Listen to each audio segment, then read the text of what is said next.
Hello and welcome to Southeastern Perspectives, an investigation into issues, events, and destinations important to the Southeastern community.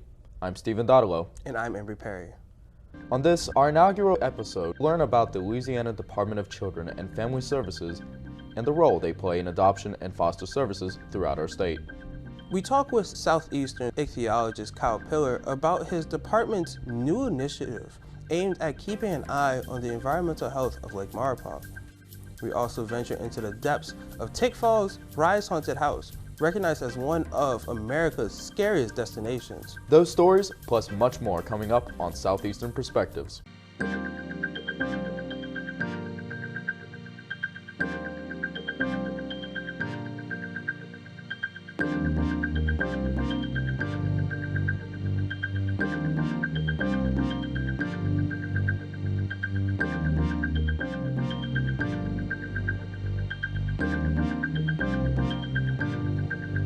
In an election that some think may be decided by very slim margins, it is perhaps an understatement to say that every vote counts.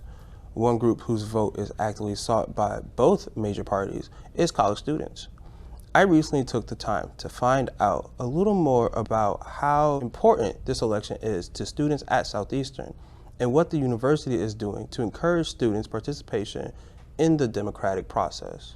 When I decided it was time to pass the torch to the next generation, I knew who I wanted to replace me. I endorsed Kamal immediately. We are ready for a new and optimistic generation of leadership. It's a hell of a shot, but I'm a fast healer. Yeah, pretty much. Now that the election is over, we wondered about students' participation in the democratic process. So we asked students, was it important for them to vote in this election? For sure, literally for sure. Like honestly, if the young vote is so powerful, the young and the young black vote is so powerful. If everybody could register to vote to like state their opinion, I feel like the U.S. can actually like push forward. You know what I'm trying to say? Because there's so many people that are scared to vote or like think that their vote don't matter, but like it really does. It's how much population-wise. You know what I'm trying to say? Oh yes, definitely. Like if you want change to happen, vote. Like no matter if it's just a local election or just a presidential election, just vote. Even if the candidates are like not in your taste, at least vote for which one that best represent you and your concerns. Oh, 100%. I think everybody should register and everybody should vote. No matter who you're voting for. It doesn't matter. I don't care about who you're voting for, but it matters just to get your opinion out there and be able to voice your opinion. In light of students becoming interested in the election, Southeastern wants to ensure that students participate in future elections. One of the things that we do, not just in the Dean of Students Office, but really throughout the Division of Student Affairs, is we try to activate student organizations, because one of the things that I have found is students respond a lot stronger to other students. And so we've been speaking with organizations like our student leaders on campus, Greek Life, Student Government Association, those student leaders to say, you know, number one, what initiatives do you have? What support do you need? And just making sure, if nothing else, that those organizations and leaders are really getting the word out to the student body about the importance of voting. We do have some organizations that have hosted a few voter registration drives. We do have Student Government Association that has partnered with our counseling center to talk about things like voter anxiety that a lot of people don't even think about.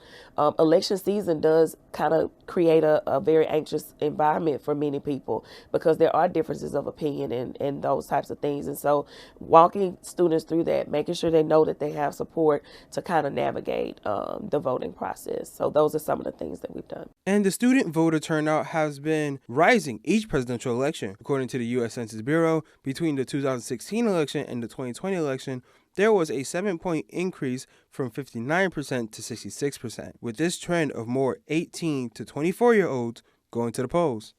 So I would say when it comes to the most active, because we have, you know, close to 100 student orgs. And so, of course, with that structure, you will have student groups and organizations that do have specific interest areas. But the one organization that kind of can give the student a full view of just politics and kind of how government works is the Student Government Association.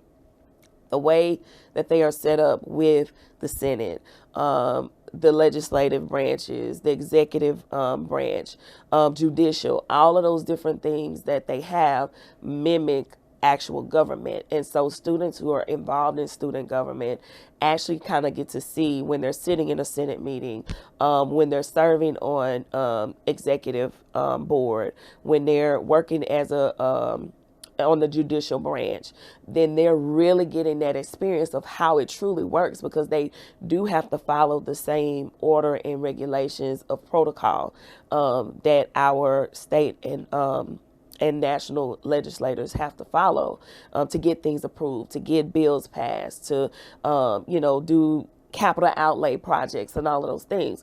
And so student government is really a great opportunity if a student has any interest to go into governmental affairs or to do anything with state or federal government. That's a great opportunity to kind of get that hands-on experience. Southeastern is a school filled with diverse opinions and point of views. Students are concerned about a wide range of issues and policies. I'm really big on economic things. So I don't think inflation should just keep going up. Housing prices shouldn't just keep going up. Foreign policy is also pretty big for me. I don't see why we should send so much money to all these other places. But just going forward, we'll see how it all develops a little more, I guess. Important policies for me is the price. For groceries and all that. For groceries, another policy that's also important to me is cybersecurity and cybersecurity. Well, right now I'm focused on what can be offered to students with medical disorders. I have a medical disease. I have type 1 diabetes. I was diagnosed when I was 14, and my expenses are throughout the roof, and they have been for the past 4 years. Well, 3 years, almost 4. And someone has promised us that it will go down if they get into office. I'm not going to say who, but if that happens, that's going to make living for students with diabetes and diseases so much easier. Unfortunately, some college students may take for granted that they do possess the right to vote. I would just reiterate that it is extremely important that students truly take this opportunity seriously, truly take their rights to vote seriously. We can go back to our history. There are people who fought, who died, who sacrificed so that there's equality in voting and that all had a right and had a voice to vote. And so because our ancestors, because those that came before us paved the way for us to then be able to exercise our votes, it is important that everyone at this university, students and employees alike, takes the time to exercise that vote. And this is not a conversation about whether you're Democrat or Republican, or if you vote for this person or that person, or you believe in this or that. This is a conversation about using the right that you have as a citizen of this country to exercise your vote. And so one thing that we can't do is complain about the world we live in and the country that we live in if we're not willing to do the work to make our voice be heard. And so I would encourage every student, take the time to go to the poll and vote so that you can exercise your right. Here with us in the studio is Dr. Kurt Corbello, Associate Professor of Political Science here at Southeastern. Dr. Corbello, thank you for joining us today. Emory, good to see you. Good to join you. So according to the U.S. Census Bureau, between the 2016 election and the 2020 election, there was an increase of college students voters from 59% to 66%.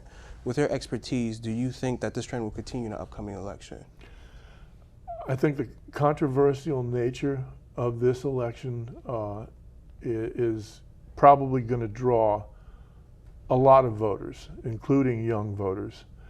And there are a number of factors that influence turnout across all age groups, and that's one of them, whether or not it's a controversial election. And that depends on, the economics, not just the politics of things, the candidates themselves, how controversial they might be. So, and also the degree to which voters of any age group believe that those candidates speak to them about the issues that are of concern to them. So I think that you're going to see a continual pattern here where relatively higher levels of turnout for the college age group this time around, as you saw at least up to 2020. Now, when you're looking at the graphs that show changes over time, there will probably be moments in which you have drops in turnout among these age groups, but particularly the younger group. So for example, in 1996 and 2000, no more than about 1/3 of college-age voters turned out to vote. That was after a period in which voter turnout among that group was a bit higher, even closer to 50%. But in this day and age, I think for this election, I think you'll see a continuation of the relatively higher rate of turnout that you saw in 2020. Okay. And with this presidential election coming to a close, what policies do you believe should be the most important to college students?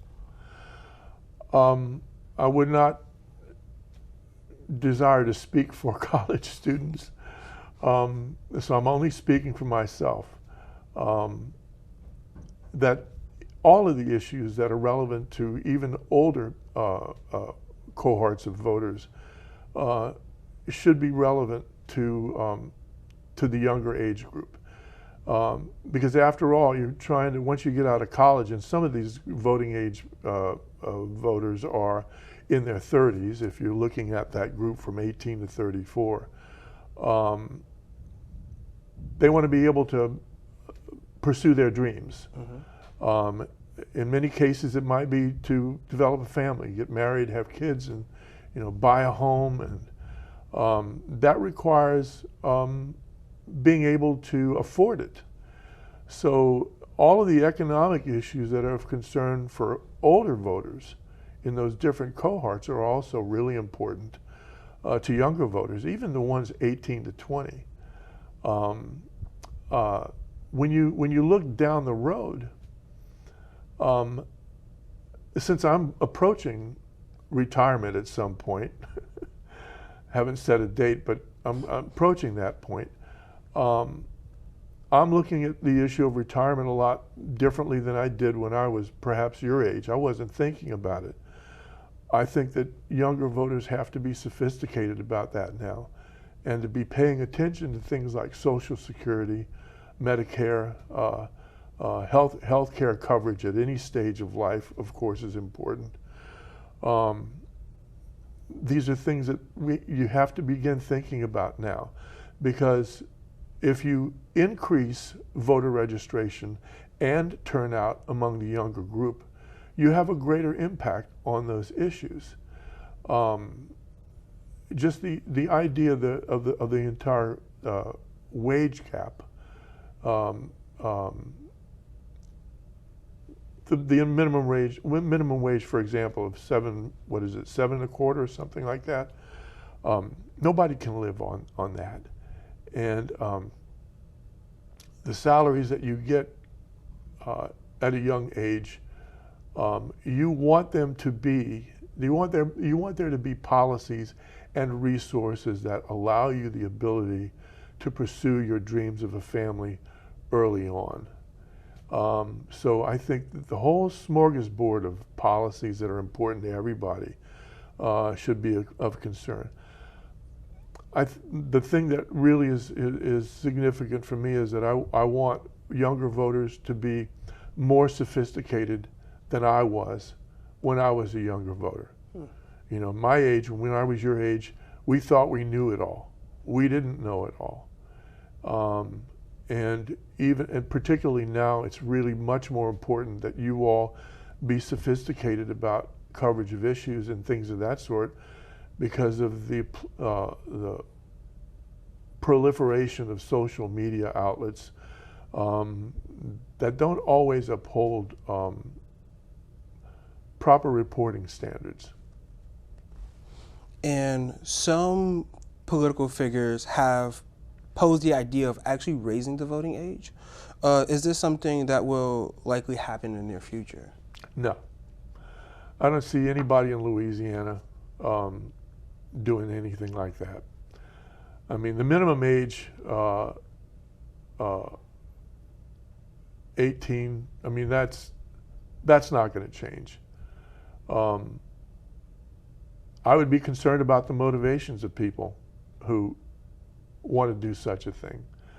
What we should be doing is pursuing policies and actions that more positively influence people of a younger age to turn out to vote. Because first register and then turn out. Because voting is really a practice.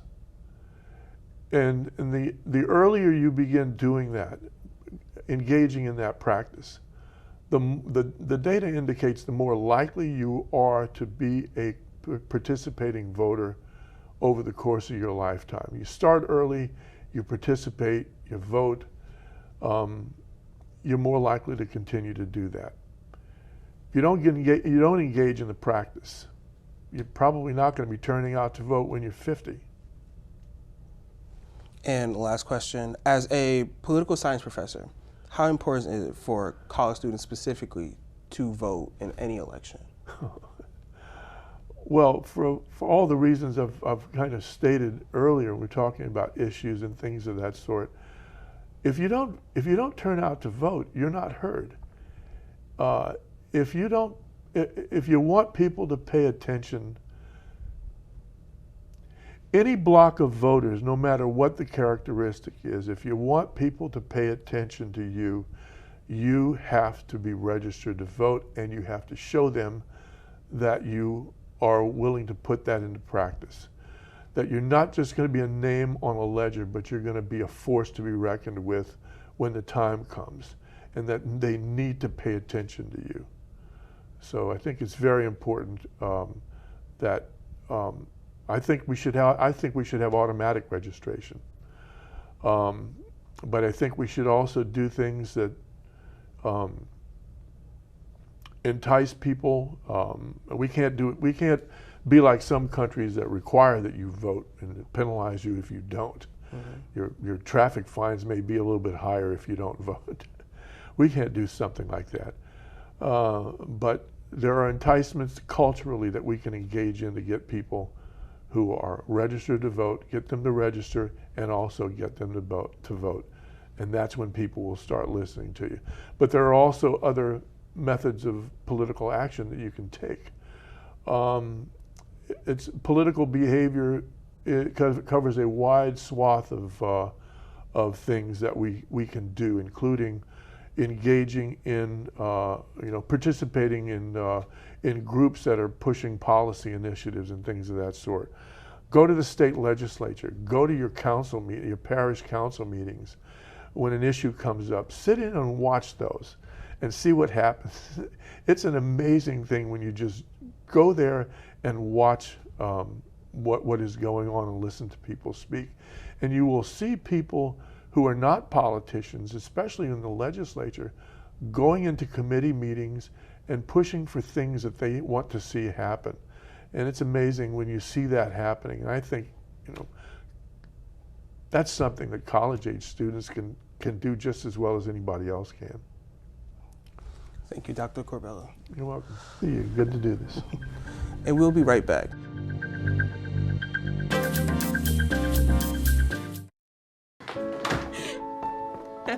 My baby's back from the West Coast.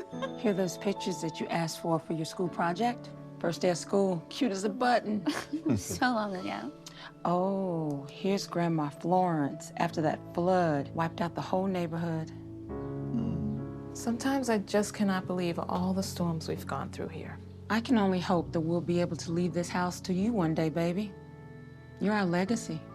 Planning for these disasters will make sure we're safe, and it's the best way to protect that legacy. Those beans smell heavenly. Give Mom a little credit. You know what? We should make an emergency communication plan. That way we're ready this year. Great idea. At my dorm, we have emergency kits for earthquakes and wildfires, but I'm sure there's something more local I can send you with the link. Okay. Smart. I'm coming to share with you guys. Protect your legacy. Plan for natural disasters today. Visit ready.gov/plan. ¿Qué color? Perfecto, mijo. Gracias. Thank you. What's wrong, mijo?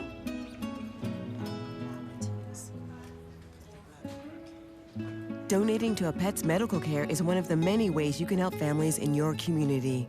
Pets and people belong together. Learn more at petsandpeopletogether.org.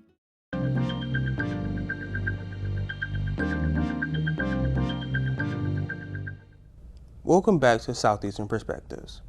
It is estimated that nationwide, nearly 100,000 children are awaiting adoption within the foster care system. Here in Louisiana, the Department of Children and Family Services help adopted families through what can be a challenging yet ultimately rewarding process.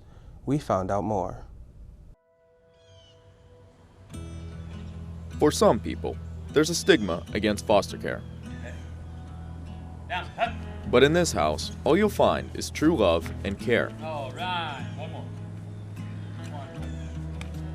Monica, a registered foster care parent with DCFS, has been currently caring for 5 children alongside her husband, Benny, and over time has cared for 65 children over the span of 8.5 years, ensuring each gets proper food, shelter, and most importantly, love. My husband and I first became foster parents to adopt, and we quickly saw that it was so much more than that. So once we got our first child and we were able to adopt him, we just knew that we had to continue on helping these kids, helping the families. You can't unsee what you've already seen, and you just can't look away from it when you know you have the time, the heart, and the home to accommodate kids who need help. To become a foster parent, Monica and Benny had to sign up at the Department for Children's Foster Care Service, or DCFS, and attend orientations to become certified to help these children, especially little ones from troubled homes. I really don't know any different because I don't have biological children of my own, but it's interesting, it's fun. They have different issues than your neurotypical children that you would have given birth to do. They all come from trauma, and you have to address that as soon as possible to get them the help that they need to start processing that trauma. And once you do that, they're regular children, but they just have, their brains are rewired from what they've been through. And once they are getting the help and the services that you need to see them evolve into something that is so different that you would have, they become these children who are now free and thriving, versus when you got them, they were down, like trauma and sadness. DCFS is an organization that was first created in 1891 as a way to help and assist children affected by abuse and neglect. Oftentimes, if a parent is struggling to give their child basic needs, a foster parent can come to their aid. I've been working with the agency for a long time, doing foster care, and I've had a lot of different children. And what these children can bring to your life versus what you can actually bring to their life. You can offer them hope and stability, but what they bless you with and what they bring into your life is something that you'll never be able to even explain. There's no, I learn something new from all my kids every day. And what they have, the joy that they have brought to me, my adopted children and the kids that I foster, is something. Monica and her husband have done everything they could do and possibly more to help. But DCFS needs more and more parents to help the growing need of children in Louisiana. For more information on how you can help, check out their website at dcfs.louisiana.gov. Reporting for Southeastern Perspectives, I'm Stephen Dodolo. Every spring, the Southeastern community recognizes one of its most famous alumni during the much-anticipated Bill Evans Jazz Fest. I recently talked with Director of Jazz Studies, Michael Brothers, to find out a little more about the annual event named after this enigmatic musical genius. Southeastern is known for a number of educational departments, but one of Southeastern's most successful programs would be its concentration in jazz studies, an area that is spotlighted every year by an event honoring one of the university's most famous alumni. Every year, Michael Brothers helps organize the Bill Evans Jazz Fest for students to flex their talents while honoring one of Southeastern's most prominent alumni, Bill Evans, a legendary jazz pianist. Bill was originally from New Jersey, was brought here by Ralph Pottle actually he came here on a flute scholarship, but piano was his main instrument. Graduated here in 1950, left for New York. By 1958, he was working with Miles Davis. And in 1959, he was one of the sidemen on Miles' album Kind of Blue, which is, to this day, still the #1 selling jazz album in history. And because of the mark he left on jazz, Southeastern sought to honor the late alumni by hosting multiple jazz events in honor of him. During these events, students and spectators alike gather to listen to the soothing sounds of jazz. The festival started in 2002 and will be hitting its 24th anniversary in 2025. The festival in and of itself is kind of the culmination of the year, and there's a couple of different components to it. There's obviously the concert part of it, and there's several concerts, evening concerts that take place during the week of the festival. So our second jazz groups, our jazz combos play at the beginning of the week. The middle of the week, the Alumni Jazz Ensemble, they get together every year, rehearse a couple days, put on a concert. It's one of the most popular concerts at the festival. Then the jazz faculty play with our guest artists. So during the festival, we bring in nationally, internationally recognized jazz guest artists every year. So they're kind of here in residence for a week, working with our students. And they play a concert with the faculty, and then they play a concert with the University Jazz Ensemble, which is the group I direct. So our students have a chance to work with and interact with, you know, a top-rated, you know, professional jazz performer.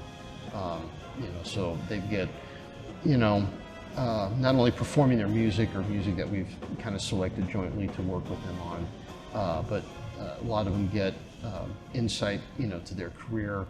Alongside Jazz Fest, the department organizes multiple events in the fall and spring. In the fall is what's referred to as the Jazz Ensemble, where they will have 2 jazz concerts, one in October and one at Christmas time, held in the Columbian Theater. When spring arrives, they host a fundraiser to help support the Jazz Festival, which will be held on April 7th.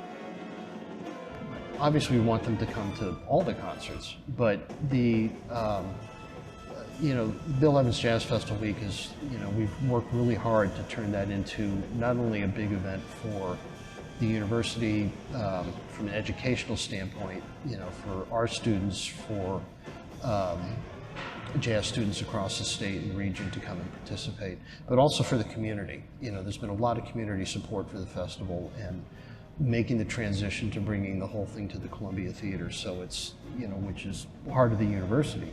But having it downtown where we have really giving it the greatest visibility as opposed to just being here in Pottle, you know, that it's, I've always wanted it to be a community event. You know, come April, everybody goes, oh yeah, it's Strawberry Festival. All right, fine. I also want them to go, oh, it's Jazz Festival time too.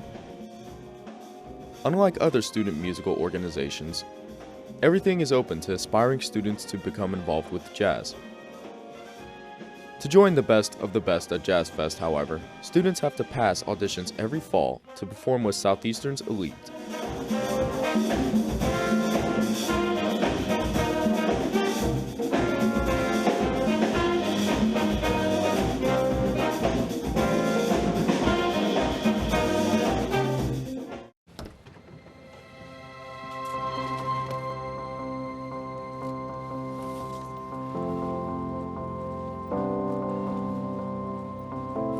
The impact of a meal goes well beyond feeding our bodies. Food can open endless possibilities for people to thrive.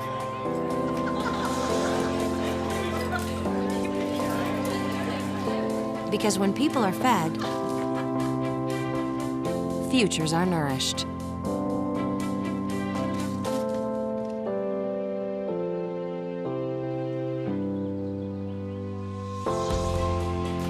Everyone deserves to live a full life. And with your help, together we can end hunger. Join the movement at feedingamerica.org/actnow. This segment of Southeastern Perspectives is made possible through the kind support of Tangipahoa Parish Tourism, your guide to the crossroads of Louisiana. Tangipahoa Parish is home to the strawberry capital of the world and the premier destination for family fun and adventure. Whether you're looking to visit one of our historic museums, grab a bite to eat at our amazing restaurants, or attend an exciting local event, there's always something to do in Tangipahoa Parish. Tangipahoa Tourism is proud to support the Southeastern Channel in its mission to educate and inspire young media professionals right here in Tangipahoa Parish, the crossroads of Louisiana.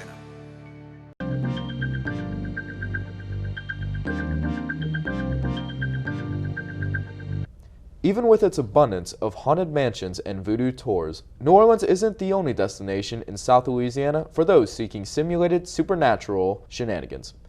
Rise Haunted House in Tickfall has gradually built a terrifying reputation as a go-to source of realistic Halloween horror.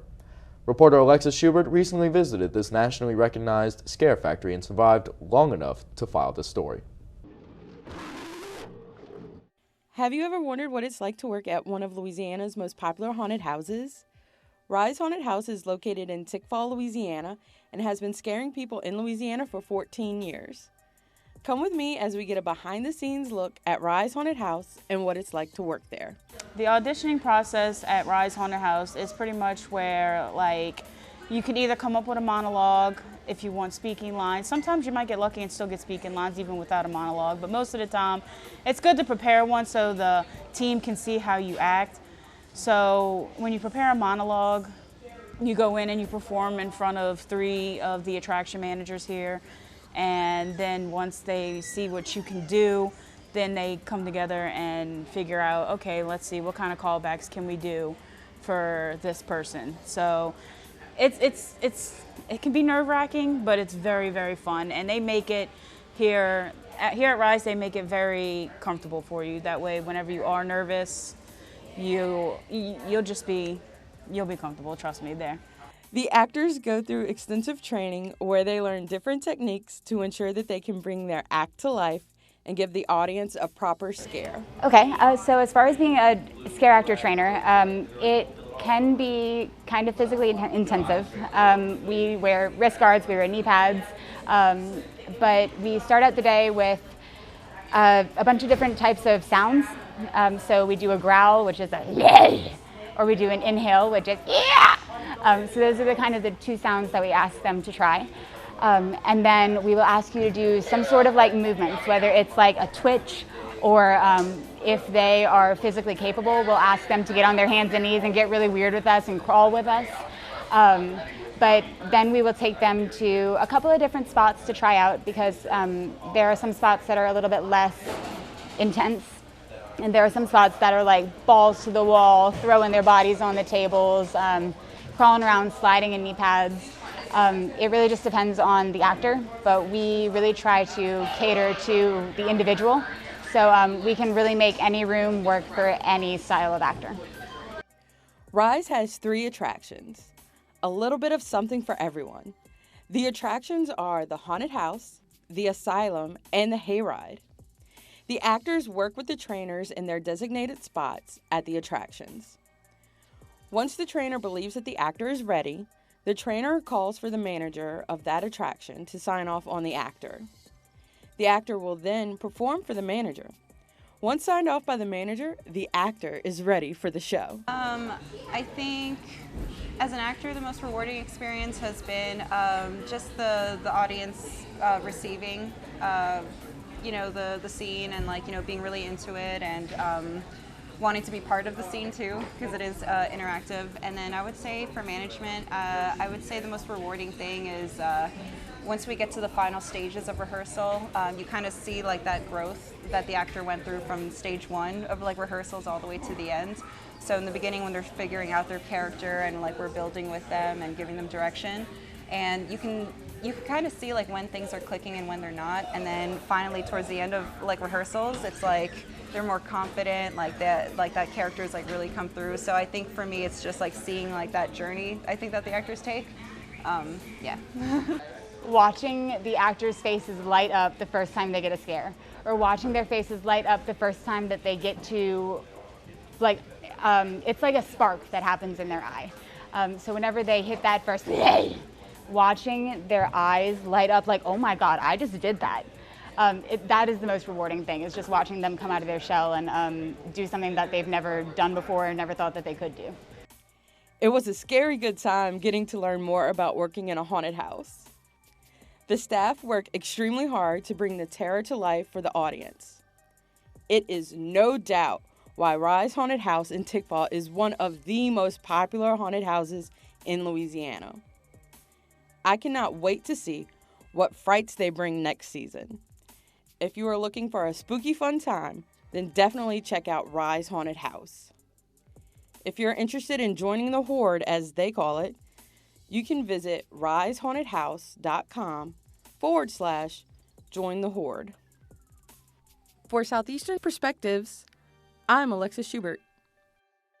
So Embry, I was informed that you were actually involved with the videography on this project. Were you jump scared at any point when filming this?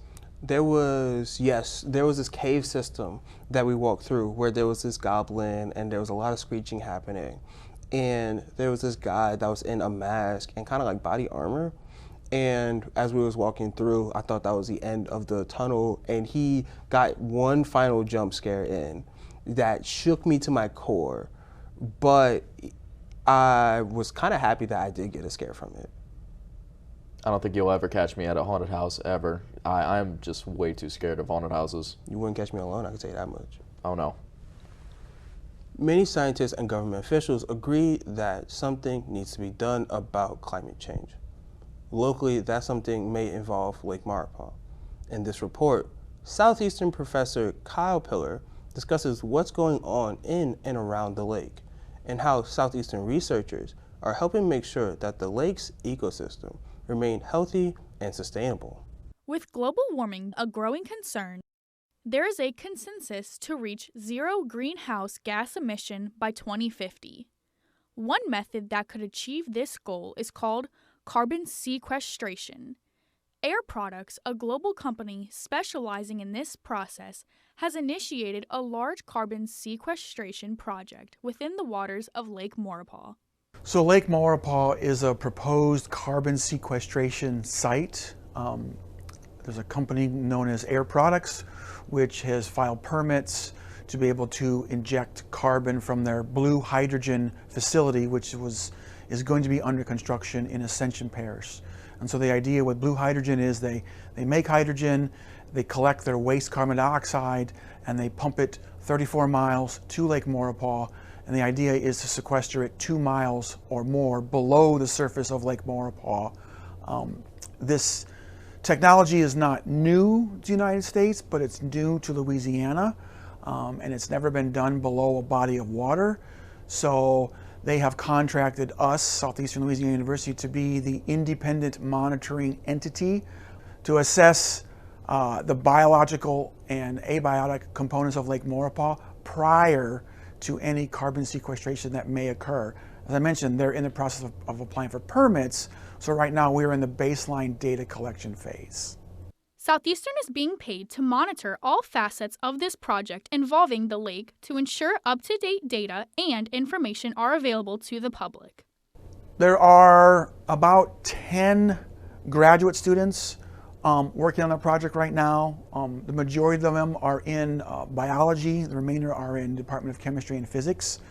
So, for example, the two that I have on my team are monitoring various aspects of the fish community in Lake Maurepas. 2 others are working on physiological measurements, basically measuring the health and condition of the organisms. They're focusing on catfishes and alligators and frogs. There are 2 graduate students who are doing wetland ecology, monitoring wetland growth, getting baseline data on plant growth in the basin. And there are several, I think there's 4, I said, in the Department of Chemistry and Physics that are they're monitoring the chemical components of their water column, looking for contaminants, heavy metals, things like that. Again, all gathering baseline data. In addition, there are, I don't know how many exactly there are, but there are many undergraduates in all of the individual labs working on various parts of the project. This project is not only very important to the state achieving their goal, but it is a great opportunity for the university. Well, we've never had a project of this magnitude, so there's a lot of moving parts to this project. You know, first and foremost, we're learning so much about Lake Maurepas and the surrounding communities, more than we've ever known. This is the biggest study of this type in the region. We know a ton about Lake Pontchartrain, the organisms that live there, the water quality that's there. But I call Lake Maurepas the forgotten stepchild in comparison to Lake Pontchartrain. So we're learning a ton that we really didn't know about. So in that regard, from a science perspective, from a community perspective, we're learning so much about the crabs and the fish and the alligators, more than we've ever known before. So that's a yes, it's a benefit to Southeastern, it's a benefit to science, but it's a benefit to the community as well. The second thing is out there, you know, we are there to determine whether something has happened or will happen. We're there to determine if something happens, we will know, because we have the buoys that are out there, the early warning system, and anything that sort of happens, maybe sort of a slow term change, we can sort of, since we're out there sampling regularly, we can determine whether something has happened if this carbon sequestration activities moves forward. You know, there's funds to pay for students to work on this project. The majority of our graduate students that are working on this project have come from out of state, so we're bringing in out of state students to work on this project, to learn about Southeastern, to be part of the Southeastern community. There's a lot of benefits from that regard as well. And then, you know, and the science is the biggest part, and what most of us are interested in is learning about Lake Maurepas more than we've ever known. So that's one of the biggest benefits. Some locals worry about the effects of air products pumping blue hydrogen below the lake. Southeastern has been monitoring the lake, and some believe this might benefit the community. I just would like the community to know, because I know this is a very controversial project in the community, that we are the independent monitoring entity. What that means is we control the data, we make the data publicly available. Air Products has no say in what we release to the public. All of our data, all of our reports are freely available on our website. All of the buoy data is available on our website. And what we found so far with the buoy data is a lot of the locals really like having access to those parameters. One of the buoys, which I forgot to mention, has a weather station on it. So you want to know what the water temperature is, what the wind speed is, what the barometric pressure is. You can go on our website and you can determine, oh, this might be a good day to go fishing because all these parameters where I like to go fishing. It's good for fishing. So a lot of them they want to know about the lake and the parameters going on simply from a recreational perspective. Is it a good day to go fishing? One thing I should also add is we're getting ready to add wave sensors to the buoys. So if you want to know how choppy it is, and maybe it's a good day to fish, maybe it's not a bad day to fish, those are going to be added to the buoys within the next couple months as well. So we're trying to make all this data available to the public, but first and foremost, we are independent. They do not control the data. They do not control the narrative. That's what we control. For Southeastern Perspective, I'm Lizzie Fonseca. The newest member of the Southeastern Police Force can't drive, and we're pretty sure doesn't hold a degree in law enforcement or criminal justice. She is, however, eager to take a bite out of crime and is armed with some pretty impressive skills that you just can't learn in the classroom. Reporter Chris Staubert has more.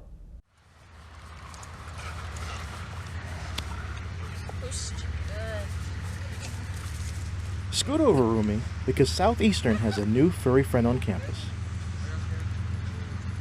So that's Jula. She is a German Shepherd from Poland, and her commands are in Czech. So she's officially been working at Southeastern for 2 months. We got back at the beginning of August. Julia is the first canine officer to join Southeastern's University Police Department, which begs the question, why join now? So the world's getting crazier and crazier every day. We just need to be prepared, and Canine Julia helps us with the safety of campus and the surrounding areas. So we went to Texas for 3 weeks. I went with her, and it was some hot days. But those 3 weeks, I was learning how to be a handler and learning how to be with Julia, and Julia was learning how to interact with me. So we were learning each other. So I stayed there for 3 weeks, but before that, she'd been there for 6 months in just that facility. Julia is an asset not only to Southeastern, but to the community. So we have been called out twice already to help the sheriff's office locally with some packages that they needed to be looked after that was a little suspicious. And then also Ponchatoula High School needed our assistance one day, so we went out there for that. Every week before the LSU football games, we go out to LSU and we help them clear the stadium before the game. So there's about 8 to 9 K9 teams at that time, and it takes us 5 to 6 hours to clear the area, but we just assist them with that. So we have a special bond. We hang out every day. There's not a day that goes by that we are not together. We spend hours every day together. When she's here, I'm the only person that gives her commands, and I am the only person that plays with her. So she gets Purina Pro Plan food, so like normal food. We make sure that it's the active brand, high in protein, and not a lot of fat. But she only gets that food. She does not get treats or anything like that unless there's a special need for it. Her diet is very strict and don't want to upset her stomach because we never know when we're going to get called out. We get up and you start working with the dog. So you feed the dog, make sure she's ready for the day, and we typically come to work. Once we get to work, we go out and play, work on a little bit of obedience training, maybe go to events or whatever's on campus that day. It depends day to day. Sometimes our call volume is a little high, so that depends. And then we work on some odor training, which is explosives. And we train, we play around, and we have fun. Being able to pet Julia is kind of a case basis. Typically, if we're out and we're working, you're not allowed to pet, or if there's big crowds, we try not to have pets. But if we're walking around a dorm or an area and it's just me and her, just go ahead and ask me, and I'll let you know if it's okay to pet or if it's not. But how has the campus reacted? It seems to be they love her. They love her. They want to be around her. I heard a lot of people were coming out to her event today, so hopefully we get a good turnout. But everybody seems to be very happy. So my first impression of Canine Julia, I really thought she was an amazing dog. I mean, it's a canine unit. You've never seen a canine unit on Southeastern, and so to have one on campus ready to go just in case if something was to happen, I think it's really a motivational thing for other students to see, because they know, hey, I'm safer on campus now that I have a dog that's here that will actually detect if there's any like explosives on campus. Super sweet. Didn't do anything that was crazy sporadic. She was just chill, let me pet her. Didn't really pay no mind, was awesome. She seemed very well trained. With the positive reception of Canine Julia, students are beginning to wonder when the University Police Department will expand the canine program. Yeah, I feel like they should have multiple. I mean, that's super awesome to have like extra perks just to help us keep us safe.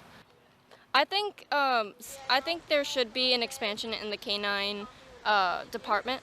So even though UPD has its own little department and students can work in that, I think there should be some student workers that could work maybe below Sergeant Blanchard so that they can learn how to be a canine handler if they do expand, and maybe to help them, learn a little bit more about the program, about criminal justice and how to handle dogs, how to become a better police officer, stuff like that.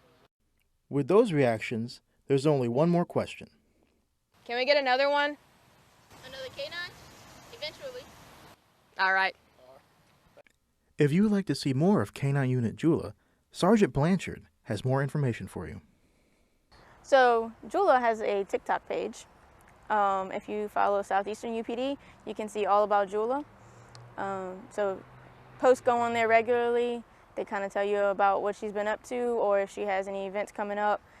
We also put out flyers, and then our other social media pages also tell you where Jula's going to be most of the time. For Southeastern Perspective, I am Christian Stahlberg. That's all for this episode of Southeastern Perspectives. Join us next time for another in-depth look at issues, events, and destinations important to Southeastern and beyond. I'm Stephen Dotolo. And I'm Embry Perry. Thanks for watching.